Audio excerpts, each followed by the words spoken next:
Hello guys. Hi hello. ഇന്ന് ഞാൻ നിങ്ങൾക്കൊരു റെസിപ്പി പറഞ്ഞുതരാം. ഇത് ഞങ്ങൾ വീട്ടിൽ ട്രൈ ചെയ്യുന്നതാണ്. ചോറിൻ്റെ കൂടെ മീനൊന്നും ഇല്ലാതിരിക്കുന്ന സമയത്ത് ഞങ്ങളിത് ട്രൈ ചെയ്യും. ഞാനിവിടെ വന്നിട്ട് എൻ്റെ ഹസ്ബൻഡിൻ്റെ അമ്മയാണ് എനിക്കിത് ആദ്യമായിട്ട് ഉണ്ടാക്കി തന്നത്. അതിന് ശേഷം ഞാനാണ് ഇതിൻ്റെ വലിയ ഫാൻ. അടിപൊളിയാണ്, നല്ല രുചിയാണ്. ചോറിൻ്റെ കൂടെയൊക്കെ കുഴച്ച് കഴിക്കാൻ നല്ല ടേസ്റ്റാണ്. വേറെ കൂട്ടാനൊന്നും വേണ്ട, ഇത് മാത്രം മതി. ഇത് ഉണ്ടാക്കാനും അത്ര വലിയ പാടൊന്നുമില്ല, ജസ്റ്റ് സിമ്പിളാണ്. ഇതെല്ലാവർക്കും ട്രൈ ചെയ്യാൻ പറ്റുന്നൊരു റെസിപ്പിയും കൂടെയാണ്. ഇതിന് വേണ്ടത് നമുക്ക് ഉണക്കമീനാണ്. നമ്മളിപ്പോൾ ഇവിടെ എടുത്തിരിക്കുന്നത് ചാളയാണ്.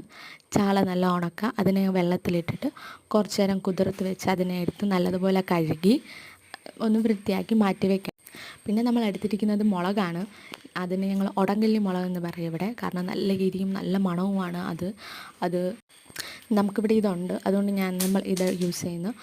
പിന്നെ കാന്താരി യൂസ് ചെയ്യാം. കാന്താരിയൊക്കെ വേറൊരു ടേസ്റ്റ് ആയിരിക്കും, ഇതും വേറൊരു ടേസ്റ്റും എരിയൊക്കെ ആയിരിക്കും. അപ്പോൾ അതിനും നമ്മൾ എടുത്തിട്ടുണ്ട്.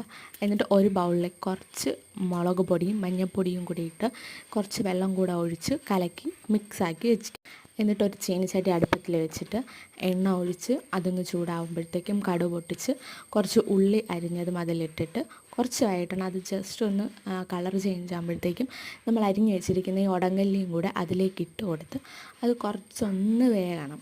വെന്ത ശേഷം അതിലേക്ക് നമ്മൾ കഴുകി മാറ്റി വെച്ചിരിക്കുന്ന ചാള അതിലേക്ക് ഇടാം. ഉപ്പ് വേണ്ട, ഉപ്പിട്ടാണ് ചാള ഉണക്കുന്നത് കൊണ്ട് ഉപ്പ് അതിൽ തന്നെയുണ്ട്, നമുക്ക് ഉപ്പിടേണ്ട ആവശ്യമില്ല. എന്നിട്ട് നമ്മൾ കലക്കി വെച്ചിരിക്കുന്ന ആ മുളക് പൊടിയും മഞ്ഞൾപ്പൊടിയും കൂടെ ഇതിലേക്ക് ഇട്ട് കൊടുത്തിട്ട് ജസ്റ്റ് ഒന്ന് വേഗം അടച്ച് വെക്കണം. ഇത് നല്ലപോലെ ഒന്ന് തിളച്ച് വറ്റി വരും. അപ്പോഴത്തേക്കും നമുക്ക് നല്ല ഒരു തിക്കായിട്ടുള്ള ഒരു കൺസിസ്റ്റൻറ്റിൽ നമുക്കിത് ലഭിക്കും. അപ്പോൾ അതിനെ നമുക്ക് വേറൊരു പാത്രത്തിലെടുത്ത് മാറ്റി വെച്ച് ചോറിൻ്റെ കൂടെയൊക്കെ ഇത് മാത്രം മതി നമുക്ക് കഴിക്കാൻ. വേറെ സൈഡ് ഡിഷോ ഒന്നും വേണ്ട. അടിപൊളിയാണ്, എല്ലാവരും ട്രൈ ചെയ്ത് നോക്കണം.